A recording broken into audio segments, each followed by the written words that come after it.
Hello YouTube, how's it going? This is the crossover and I'm back with another video.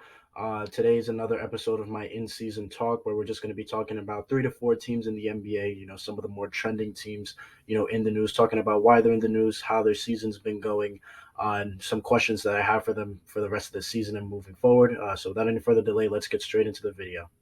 The first team that I want to talk about is the Portland Trailblazers, who are sitting at a very bad 11-18 after just losing to the Memphis Grizzlies last night by 10. The first thing that stands out to me about this Portland Trailblazers team is the mess that they are on the defensive side of the floor, as they currently ranked 29 out of 30th in defensive rating.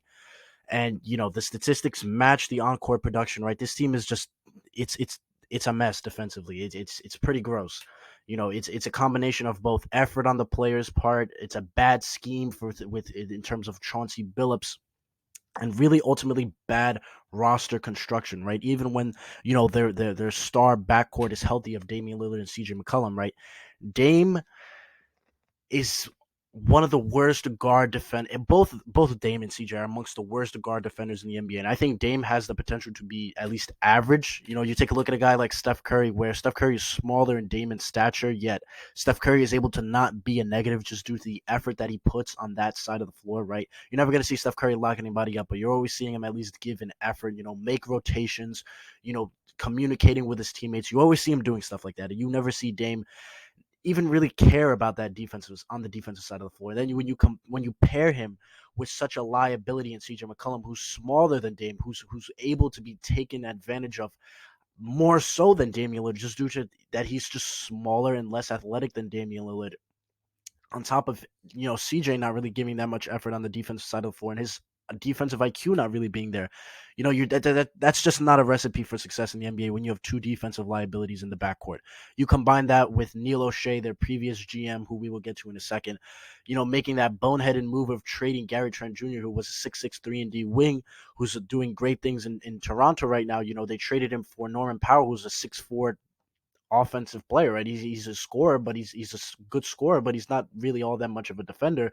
So now you're pairing a defensive backcourt liability with a 6'4" defensive liability small forward, right? It doesn't make too much sense. You take a look at their center, Yusuf Nurkic, who I don't think is a bad defender. I think he's seen better days, though. He's solid around the rim, but he's ultimately he's not necessarily a Jakob Poeltl or a Alex Lem where they have bricks for feet. But I wouldn't call him a mobile center either. So he's tends to get beaten in terms of when he's switched onto guards, right? He's liable to get beaten. You take a look at a player like Robert Covington, who has been miscast as this All NBA.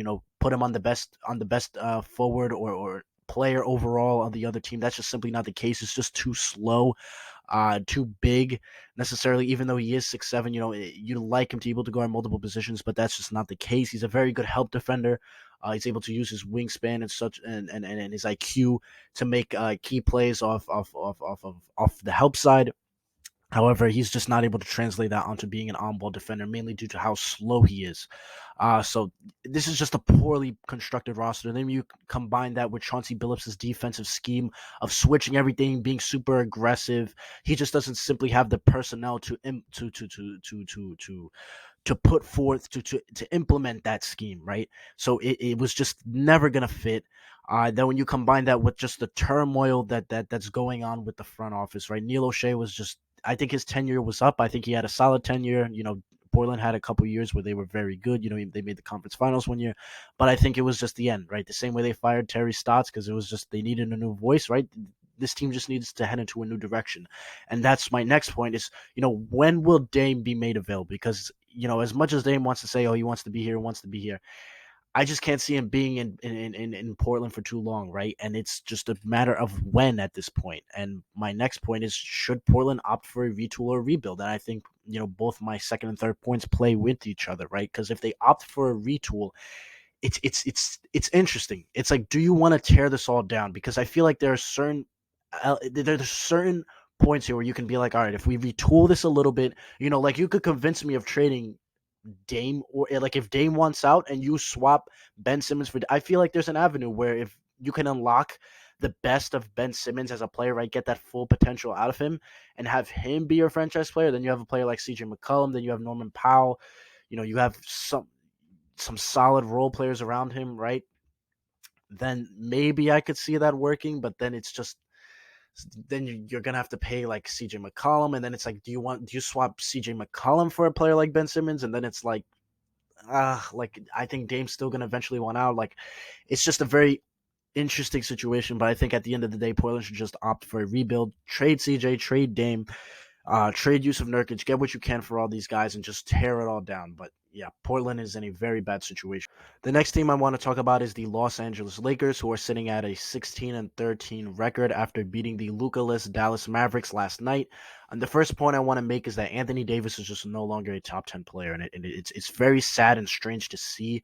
As you could just tell physically he's regressed, which is strange, given that he's had not minor injuries, but not anything significant, right? I'd say the most significant injury he has had is the Achilles. What was it? It was the Achilles sprain, right? And sprains are essentially small tears. But again, it was just a sprain, so it's just weird to see, where his athleticism has gone, and not only his athleticism, but really his effort. And on both sides of the floor, right? He's not getting up on his alley oops the same way he used to. He's not making those awesome highlight plays on the defensive side of the floor that he used to in terms of blocking players, whether it be on the perimeter or even in the paint. You're just not seeing that from Anthony Davis. He just doesn't look as quick. He looks a little heavier. I think the effort's not there either. Maybe the effort's just not there because he knows he physically can't do those plays anymore. Maybe the effort's not there because he just doesn't want to. Maybe the effort's not there just because he doesn't want to risk getting hurt. Maybe all the injuries have done something to him mentally. I just don't know what it is really. And players are shooting right around 65, 66% in the paint when attacking Anthony Davis, so he's no longer the defensive stud that he used to be, which is just very sad to see. And then he's amongst the worst shooters in NBA history. He's amongst the most inefficient players in NBA history, with qualifying with a number of attempts. He's shooting 19% from behind the arc. A pedestrian, like right around 30 to 35, I believe, percent from mid range, and he hasn't been as good of a finisher as he used to be. So, with Anthony Davis no longer being a top 10 player, that just puts more pressure on a player like LeBron James, right? And my big question is, how long can LeBron keep up this play and more so carry this Lakers team? I blame a lot of it on not only LeBron, because ultimately LeBron has the final say in all the decisions that LA makes, but Rob Pelinka as well, for allowing LeBron to have such control over this organization and makes really these poor decisions, right? Russell Westbrook hasn't necessarily been the problem for LA, as a lot of people have branded him to be. I think his efficiency has improved, but is he the solution? No. If I were to do this, I'm sure if the Lakers were to redo that Russ trade, they'd much rather have Buddy Hield and Kuzma and KCP back. Maybe opt to trade one or two of those guys for a Buddy Hield, who isn't necessarily having the greatest season either, but he's a much better fit than Russell Westbrook. And LeBron has really kind of had to change his game into becoming a jump shooter. He's I've never seen LeBron hit as many mid-range shots and three-pointers in his career as he is now, especially off the dribble. And it's just, how long can LeBron keep this up, right? He's 37. We love to say, father time this, father time that. He has nothing on LeBron, but at some point it's going to catch up. And when it does, it's just what's going to happen to this team, right? Because the roster construction is just so poor. You have players like DeAndre Jordan, Rajon Rondo, Dwight Howard. It's just bad. This roster is just bad, and it's a bunch of old guys, and they're just a painfully mediocre team. And LA was able to get away with it in the past simply because Anthony Davis was at the peak of his powers. And I think if Anthony Davis was, a top 5, 6, 7 player in the NBA still, I think this team would definitely be amongst the top 3 in the Western Conference. But simply because Anthony Davis is just not that guy anymore, this team is just painfully mediocre now. And it's just, are there any moves that LA can make, right? I don't think they're going to be able to get anything for Russell Westbrook. I think they're stuck with him. I'm not sure who is even going to look to attain a player like Russell Westbrook. I think, honestly, I don't know. I was trying to find trade partners for Russell Westbrook, and I just don't see it. Who would want to take on a player like that, along with the contract that he has? I just don't see any more big moves that they can make. And really, the only thing that I can say is, can they acquire any more shooters, right? Maybe they could trade Taylor Horn Tucker for a shooter, or maybe a couple of role players.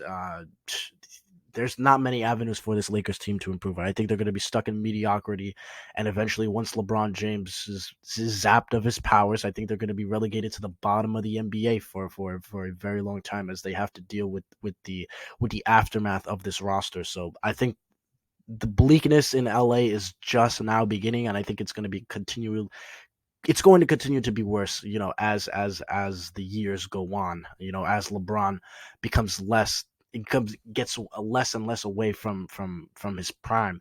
And ultimately, I think this is the downside of player empowerment, right? When you have the players controlling the organization and making decisions, you know, LeBron ultimately had the final say on the Russell Westbrook trade, and he's reaping what he sowed, right? He's like, I want Russell Westbrook, the name, this and that, ba da da da da. And look at what the situation is for the Lakers now, because I mean, again, Russell Westbrook hasn't necessarily been playing bad, but he's not the solution. It's just not a good fit, and the Lakers are going to be paying the price for this decision for a number of years. And I think this is the best situation that the Lakers are going to be in for a very long time, because I this situation is going to be heading downhill, excuse me, very very fast. And the final team that I want to discuss today is the Sacramento Kings, who are sitting at a 12-17 record. On the main thing that stands out to me with the Sacramento Kings is similar to the Portland Trailblazers, which is why I wanted to talk about these two teams specifically in this video, is that they are both bottom five defensively, as the Portland is the worst defensive team, second worst defensive team in the league, actually, and Sacramento is amongst the bottom five. And I attribute this mostly to poor effort and really rim protection, right? When you look at players on this team, right? De'Aaron Fox has always had the profile of a player that would translate to be a good defender in the NBA, right? Super quick, probably definitely really is the fastest player in the NBA. You look at other guys like Harrison Barnes. You look at maybe an athlete like Marvin Bagley. They added Davion Mitchell in the offseason. They have, a lanky a lanky guard like Tyrese Halliburton, who in theory should be able to guard multiple positions, but it just simply hasn't translated. I think a lot of that has to do with the effort of the players, and most importantly, the culture surrounding this team. As you can see, a player like De'Aaron Fox just really looks like he's going through the motions all the time, and after losses, these guys just look unfazed. And it's like you look around the league at other teams, and just the way that Sacramento responds to failure is just so weird. It's like they're used to it almost, and you could just tell that the culture in that organization overall just needs a complete reset. And I think another part of them being such an awful defensive unit is their lack of rim protection, as they have been starting Rashawn Holmes and Alex Len.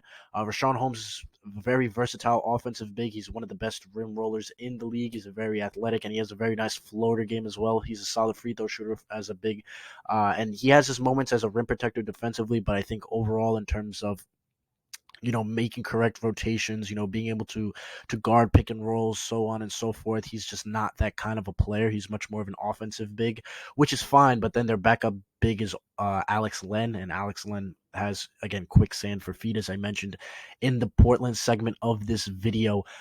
So all good defenses start with great rim protection, right? And if I felt like that was the thing that Sacramento desperately needed to address in this offseason. They just simply did that. Instead, they opted to draft another point guard, which, you make it make sense, right? And, that combined with the fact that Marvin Bagley hasn't really translated at all, which is pretty disappointing. Looking back on that 2018 draft, I remember that he was very big coming into the draft. Right? I remember he was originally in the Zion RJ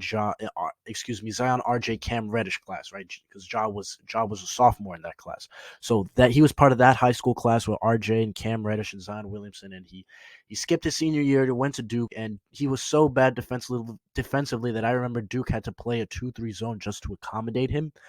Then entering the draft, his stock slowly fell, as it was like, is he a 4? Is he a 5? The shot can't really translate, right? He's super athletic, but he's just awful defensively in college. It's like, what really position is he? And it's like, well, is he better than Jaren Jackson Jr., who was an awesome rim protector and was an amazing 3-point shooter at 7 foot in college? No. Is he better than Luka, who was the MVP of the EuroLeague at 17 years old? No. But, as poor organizations do, they make poor decisions, right? So That I didn't understand that pick at the time that it was made. Right, his stock was slowly falling during the draft process and back in 2018, and all the question marks about Marvin Bagley have come true. Now, do I think that the organization? The Sacramento Kings organization as a whole failed Marvin Bagley. Of course, they did not develop him in the proper way, and I think Marvin Bagley was really Clay, right? He was this hyper athlete at 6'11". He had different skills. You could see it still. He has a bit of touch. He could shoot a little bit. He has a couple post moves. He's a hyper athlete. He can make plays happen. He was just never developed the proper way. And I think if he ended up in a better organization, his career could have been turned out a different way. And it stings even more that the player drafted right after him is going to be the face of the NBA for the next decade and change, right? So that draft pick is just very bad, and it's just, is it time for Sacramento to move on from De'Aaron Fox? And I've struggled with De'Aaron Fox. I really have. I've been a huge supporter of De'Aaron Fox, especially last year. In my point guard rankings, I had him right around 9-10. But you have to, again, I highlighted in that video in the offseason that you have to keep in mind just how stacked that point guard position is. And De'Aaron Fox is, he's always been great at finishing around the rim, getting to the basket, but he hasn't necessarily been the best playmaker, shooter, or defender. So then it's like, how much of an impact are you really having on the game? And again, it seems like he's gone to the age where he is set in his ways. But again, I'd much rather give him the benefit of the doubt and saying maybe if he was in a different situation, he would improve on those aspects. But it's just, he's just not that guy, and he's on that rookie max contract. It's like how many teams are going to want to trade for him, and he hasn't been having the best of season, especially compared to last year. So is shipping De'Aaron Fox the right move for the Sacramento team? Yeah, I mean, maybe. Personally, I'd elect to move on from him ultimately only if the price is right, right? Only if you get a haul for him. But what are the chances of that happening? How many other teams across the league are going to be interested in him? So I think that's a big decision that this team is going to have to address moving forward, and especially after they spent their past two lottery picks on back-to-back point guards, really. So it's just, do they want? But De'Aaron Fox is really the only true star that they have. But it's a tough situation. It really is. Personally, I would elect to keep De'Aaron Fox only if the situation, only if I received a trade package for him that just blew me away, especially considering me personally. If you guys have been following my channel and my draft stuff, as most of you guys do, most of my best videos are my draft stuff. I had Davion Mitchell as in the 20s, right? I was just wasn't too big of a fan of Davion Mitchell, and my opinion still stands the same. Same thing with Tyrese Halliburton back in the 2019 draft class, 2020, 2019.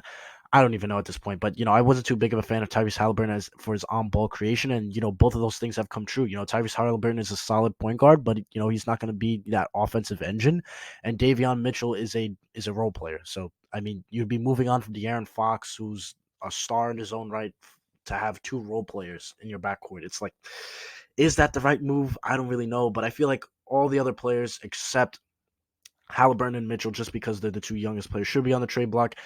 See what you could get for Harrison Barnes. See what you could get for Rashawn Holmes. See what you can get for, put De'Aaron Fox's name out there. See what you could get. See what you could get from Marvin Bagley. Right, just tear it all down. Just tear it down, and you're gonna have to start over. And hopefully they get this next head coaching job right, and especially put Buddy Hield on the trade deadline. And it's sad to see Sacramento in this situation, considering just a couple years ago they were a couple games out of the play. They were the ninth seed, and it's just sad to see where this organization has come back in their ways. And I feel really bad for the Sacramento Kings fans. Speaking for myself as a hopeless New York sports fan, I can only imagine what their pain is like. As the Kings failures as a franchise are amongst the worst in all of sports, really. And I feel for the fans of this organization, especially since they're not out there making millions of dollars like these players are. At the end of the day, these players go back home to mansions, and the fans go out there, spend their hard-earned time and money to watch this this product.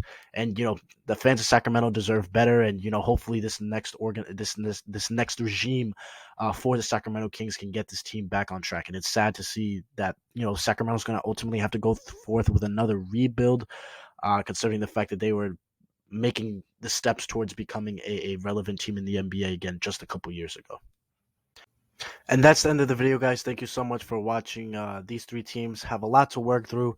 The Blazers in terms of hiring somebody to take charge of this organization, and then in terms of, deciding what to do with Damian Lillard or CJ McCollum or Yusuf Nurkic, guys like that. The Lakers have a lot to discuss in terms of, trying to find, players to space the floor for LeBron James and figure out if Anthony Davis can retain, the level of play that he was at for the past couple of years. And if not, then LA is probably looking at a very bleak future for the next decade. And change, but then again, they're LA, so you never know with them. And then with the Sacramento Kings, they just need somebody to come in here and just try to change the culture of this organization and then decide, how many players on this team are worth keeping. Personally, as I stated in the video, I only think, Halliburton and Davion Mitchell are worth, keeping and, not putting in trades. And then they need to make a decision as to whether they want to move forward with De'Aaron Fox as their core guy or not. So that's the end of the video, guys. Thank you so much for watching. Leave in the comments what you guys think about each team, questions you have about each team. Again, I want to have, discussions with you guys. So please comment, what's your thoughts on each of these teams and their situations. But, that's the end of the video, guys. Thank you so much for watching and have a blessed day. Take care.